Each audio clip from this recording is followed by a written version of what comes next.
Hello friends, నేను doctor Mounika, consultant fertility expert 49 hospital LB Nagar Hyderabad. ఇప్పుడు కొంతమంది కమెంట్స్లో అన్ఎక్స్ప్లెయిన్డ్ ఇన్ఫర్టిలిటీ అంటే ఏంటి దాని గురించి మాట్లాడమని అడిగారండి. సో ఈరోజు topic of discussion is unexplained infertility. First of all ఎవరైతే కపుల్స్ వాళ్ళకు ఏదో రీజన్ వల్ల ప్రెగ్నెన్సీ కలగట్లేదో ఇమీడియట్గా దగ్గరలో ఉన్న ఫర్టిలిటీ సెంటర్ వెళ్ళి కన్సల్ట్ అవుతారండి. ఇలా కన్సల్ట్ అయిన కపుల్స్లో మేము మెయిన్గా 3 టెస్ట్స్ ఫస్ట్ ఫినిష్ చేసేస్తాం బిఫోర్ డిసైడింగ్ సరే ఈ పరంగా వెళ్దాము ట్రీట్మెంట్ అనే ముందు 3 పరీక్షలు ఖచ్చితంగా చేస్తామండి.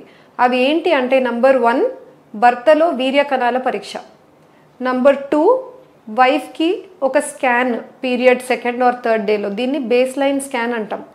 నంబర్ 3 ట్యూబ్స్ ఓపెన్ ఉన్నాయా లేదా టెస్ట్.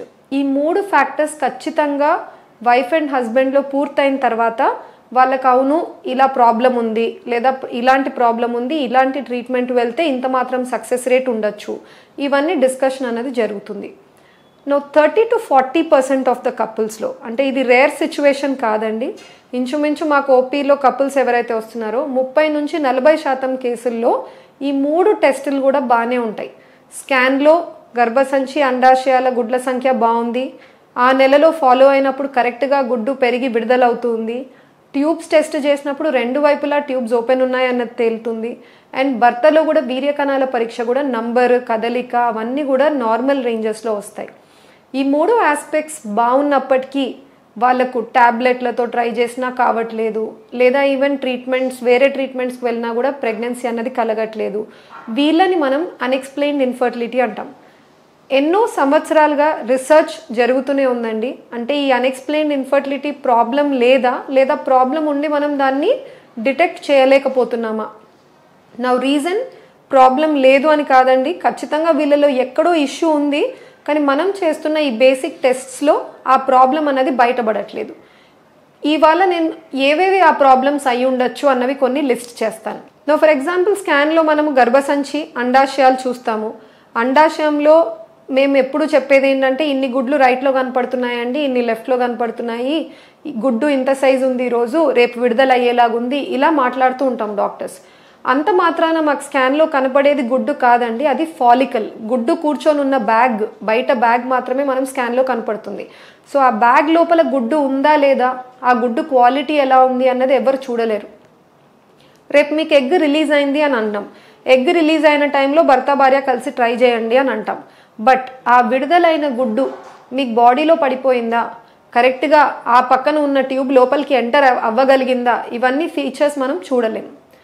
3rd ట్యూబ్ ఓపెన్ ఉన్నాయి 2 వైపులా, బట్ ట్యూబ్ లోపల ఉండాల్సిన సన్న లైనింగ్ హెయిర్ లాంటివి అవి గుడ్డు కణం ఒకదాని వైపు ఒకటి వెళ్ళడానికి హెల్ప్ చేస్తాయి, ఫెసిలిటేట్ చేస్తాయి. ఈ లైనింగ్ మీకు పాస్ట్లో ఏమైనా ఇన్ఫెక్షన్స్ వల్ల కానీ వేరే ఏమన్నా సర్జరీస్ వల్ల కానీ దెబ్బతినే అవకాశాలు ఉండొచ్చు. సో ఆ లైనింగ్ దెబ్బతినిందా కరెక్ట్గా ఉందా అంటే ఎవరు చెప్పలేరండి. So that is 3rd factor problem ఉండడానికి. 4th హస్బెండ్ సైడ్ నుంచి వీర్య కణాల పరీక్ష ఒక్కటి మనం టెస్ట్ చేస్తాం. దాంట్లో మనం చూస్తుంది కణాల నంబరు, కదలిక, ఎంత టైం కదులుతున్నాయి, కణం లోపల DNA ఎంతవరకు డ్యామేజ్ అయింది, వాటి క్వాలిటీ ఎలా ఉంది, భర్త భార్య కలిసినప్పుడు గర్భసంచి ముఖద్వారం దగ్గర పడతాయి. సో ఇక్కడ నుంచి ఎన్ని కణాలు గుడ్డు వరకు చేరుకోగలుగుతున్నాయి, లేదా దారిలో వెళ్ళే లోపలనే అన్ని చనిపోతున్నాయా, ఇవన్నీ ఫీచర్స్ మనం చూడలేకపోతున్నామండి.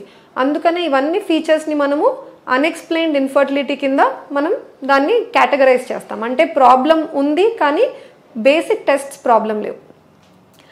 ఎవరికైతే అన్ఎక్స్ప్లెయిన్డ్ ఇన్ఫర్టిలిటీ అన్న డయాగ్నోసిస్ బయటపడుతుందో ఈ టెస్ట్ చేసిన తర్వాత డాక్టర్ సింపుల్గా ఏం ప్రాబ్లం లేదండి, మీకు న్యాచురల్గా కూడా ప్రెగ్నెన్సీ రావచ్చు, మళ్ళీ కూడా ట్రై చేయొచ్చు అన్న ఆప్షన్ ఇవ్వచ్చు. అంటే ఖచ్చితంగా వీళ్ళకి ఇష్యూ లేదు కాబట్టి ఎప్పటికైనా న్యాచురల్గా ప్రెగ్నెన్సీ వచ్చే అవకాశం ఉంటుంది. అంత మాత్రాన అందరు కపుల్స్కి ఆప్షన్ ఇవ్వలేము, బికాజ్ వాళ్ళు ఆల్రెడీ 6 months 1 year ట్రై చేసి కాలేదు కాబట్టే మా దగ్గరకు అప్రోచ్ అవుతారు. సో సింపుల్గా వాళ్ళని ఏం ప్రాబ్లం లేదు అని మళ్ళీ వెనక్కి పంపించేయడము ఈజ్ నాట్ ఎన్ ఆప్షన్ అండి. మనం నెక్స్ట్ ఆప్షన్ ఎంచుకుంటాం, అదేంటి అంటే ట్రీట్మెంట్ ఇవ్వడం. ఈ ట్రీట్మెంట్లో వీళ్ళకు ఎటువంటి ట్రీట్మెంట్తో స్టార్ట్ చేయాలి. ఫస్ట్ మేము స్టార్ట్ చేసేది ఓవ్యులేషన్ ఇండక్షన్ అన్న ట్రీట్మెంట్తో, అంటే ట్యాబ్లెట్లతో మనం ఎగ్ గ్రోత్ అయ్యేలాగా తీసుకొచ్చి మానిటర్ చేసి ఎగ్ రిలీజ్ అయిన తర్వాత సపోర్ట్ మాత్రలు పెట్టి చిన్న ఎండోక్రైన్ హార్మోనల్ డిస్టర్బెన్సెస్ ఏమన్నా ఉంటే దాన్ని కవర్ చేసి వాళ్ళకు ఆపర్చునిటీ ఇస్తాం ట్రై చేయడానికి. ఇది 5 to 6 సైకిల్స్ ట్రై చేయాలి. అప్పటికి ప్రెగ్నెన్సీ కలగని సందర్భంలో next level of treatment that is IUI. IUI option కూడా వీళ్ళలో 2 to 3 సైకిల్స్ దాకా ట్రై చేయొచ్చండి. IUI కూడా వాళ్ళు ఫెయిల్ అయితే నెక్స్ట్ ఆప్షన్ IVFకి వెళ్ళాల్సి వస్తుంది. సో ఎటువంటి మేజర్ ప్రాబ్లం లేకున్నా కూడా IVF ట్రీట్మెంట్ అవసరం వచ్చే కపుల్స్ కొంతమంది ఉంటారు. అందరు బయట ఆలోచన ఎలా ఉంటుందంటే ఒక కపుల్కి IVF ద్వారా కిడ్ అయ్యారు అంటే వాళ్ళు మళ్ళీ న్యాచురల్గా ప్రెగ్నెన్సీ రాదు, ఖచ్చితంగా వాళ్ళలో ఏదో పెద్ద ప్రాబ్లం ఉంటుంది, అందుకనే అంత మేజర్ ట్రీట్మెంట్కి వెళ్ళారు వాళ్ళు ప్రెగ్నెన్సీ కోసం. ఇలాంటి అపోహ చాలా మందికి ఉంటుందండి, బయట misconception. But in fact even fertility specialist కూడా మీరు వెళ్ళి మాకు IVF ట్రీట్మెంట్ అయ్యింది కానీ ఏం ప్రాబ్లం లేకుండే ఇలా అన్ఎక్స్ప్లెయిన్డ్ ఇన్ఫర్టిలిటీ వల్ల అయింది అంటే ఇట్ కుడ్ బి అగ్రియబుల్. డెఫినెట్గా అదొక సిచ్యువేషన్. సో మా దగ్గర ఒక 10 people IVFకి వెళ్తున్నారు అంటే 10 మందిలో పెద్ద పెద్ద ప్రాబ్లమ్స్ ఉన్నాయి కాదండి. ఇంచుమించు 6-7 మందిలో ఏమవుతుందంటే అన్ఎక్స్ప్లెయిన్డ్ ఇన్ఫర్టిలిటీ, ప్రాబ్లం ఏంటో అర్థం కావట్లేదు, IUI లాంటి ట్రీట్మెంట్స్ చేసి కూడా రిపీటెడ్గా ఫెయిల్యూర్స్ అవుతున్నాయన్న ఒక్క రీజన్తో IVFకి రావచ్చు. బట్ రిమైనింగ్ ఫ్యూ కేసెస్ ఎవరైతే మేజర్ ఇష్యూస్ ఉంటాయో అంటే కణాల కౌంట్ తక్కువ ఉంది లేదా 0 ఉంది, ట్యూబ్స్ 2 వైపులా బ్లాక్ ఉన్నాయి, సో అట్లాంటి మేజర్ ఇష్యూస్కి కూడా కొన్నిసార్లు డైరెక్ట్గా IVF ట్రీట్మెంట్ ఆప్షన్ ఇస్తూ ఉంటామండి. బట్ అన్ఎక్స్ప్లెయిన్ ట్రీట్మెంట్లో ఏమవుతుందంటే this is how we go 5 to 6 cycles టాబ్లెట్స్తో ట్రై చేసి, కాలేదు అంటే ఒక 2 to 3 సైకిల్స్ IUIs కూడా ట్రై చేసి అవి కూడా ఫెయిల్ అయ్యాయి అన్నప్పుడు IVF లాంటి ఆప్షన్ కూడా ఎదురవ్వచ్చు అన్ఎక్స్ప్లెయిన్డ్ ఇన్ఫర్టిలిటీ కపుల్స్లో. Thank you.